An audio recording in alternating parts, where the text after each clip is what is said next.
ቢስሚላህ ሰላም አለይኩም ወራህመቱላሂ ወበረካቱ። ውድና የተከበራችሁ ቤተሰቦቼ እንዴት ናችሁ? ደህና ናችሁ? እኔ ጋር ሁሉ ሰላም ነው። በዱዓችሁ አትርሱኝ እንጂ በዚህ በተከበሩ ቀናቶች በዱዓችሁ አስታውሱኝ። ሀጃ አለብኝ። አላህ ሀጃዬን እንዲያወጣ ዱዓ አድርጉልኝ። በአኺራ ጀነት እንዲወፍቀኝ፣ በዱንያ ደግሞ ኸይር ነገሮች ሁሉ እንዲወፍቀኝ ዱዓ አድርጉልኝ ማለት ነው። ይህንን ቪዲዮ ጽዳት እያጸዳሁ ነበርና ለአንዳንድ ሀገር ቤት ያሉ ጋጠወጥ የሆኑ ሴቶች አሉ። ጽዳት ቤታቸውን እንኳን አስተካክሎ መጥረግ የማይችሉ የአረብ ሀገር ሴት ለፍታ ደክማ ጥራ ባመጣቸው እየተዳደሩ ቆሻሻ ባሎች ያላቸው ሴቶች አሉ።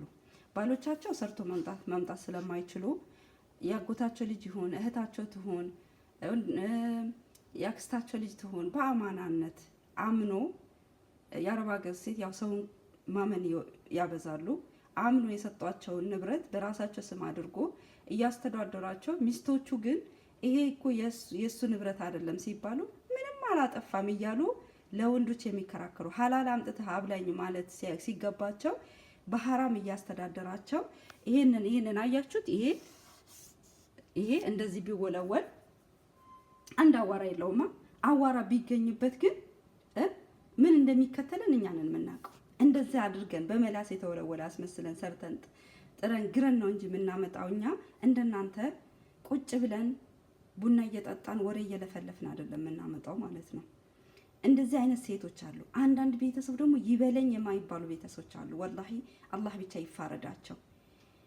ከአባት ከሚስት አባት የማይሻል ከአባት ባል የማይሻል የሆኑ አንድ አይነት ጥርቅሞች ቆሻሾች አሉ። የሰው ሀቅ የሴት እንባ ምንም የማይመስላቸው ነገ አማም አላህ ራሱ የሚቆሙ የማይመስላቸው ማለት ነው።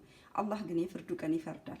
የዛን ቀን ጉቦ የማይቀበለው መላኢካዎች ናቸው የሚመሰክሩልን። የዛን ቀን ጉቦ የማይፈልገው መስጠት እንጂ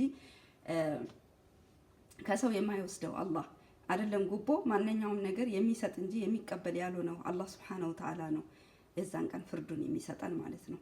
ዛሬ ግን ዱንያ ላይ ለትንሽ እድሜ ብላችሁ የሴትን እንባ እኛ ያለ እድሜያችን በለቅሶና በሐዘን ያለ እድሜያችን ስንወጥቅ እናንተ ስደተኞች በሰራ ነው ብር እግራችሁ ሰቅላችሁ ጫት የምትቀቡ ወንዶች ሰርቶ ማምጣት ወንድ ልጅ ወንድ የሚያስብለው ሰርቶ ሲያመጣ ነበር። ምንም ይሁን ስራው ለምን የቀን ስራ አይሰራም? ለምን ስትሮ ጠርጎ አያመጣም? ለምን ፌስታል አዙሮ ስሮ አያመጣም? ወንድ ልጅ የሚያስብለው ያ ነው።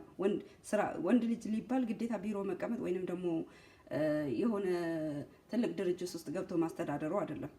በቃ ሰርቶ ቤቱን የሚያስተዳድር ወንድ ነው። ያ ወንድ ነው ወንድ። ግን አሁን ላይ በአራቱም ኢትዮጵያ አራቱም አቅጣጫ ላይ ወንድ ጠፍቶ ሴት የወንድ ሱሪ የለበሱ ሴቶች ናቸው የበዙት ማለት ነው።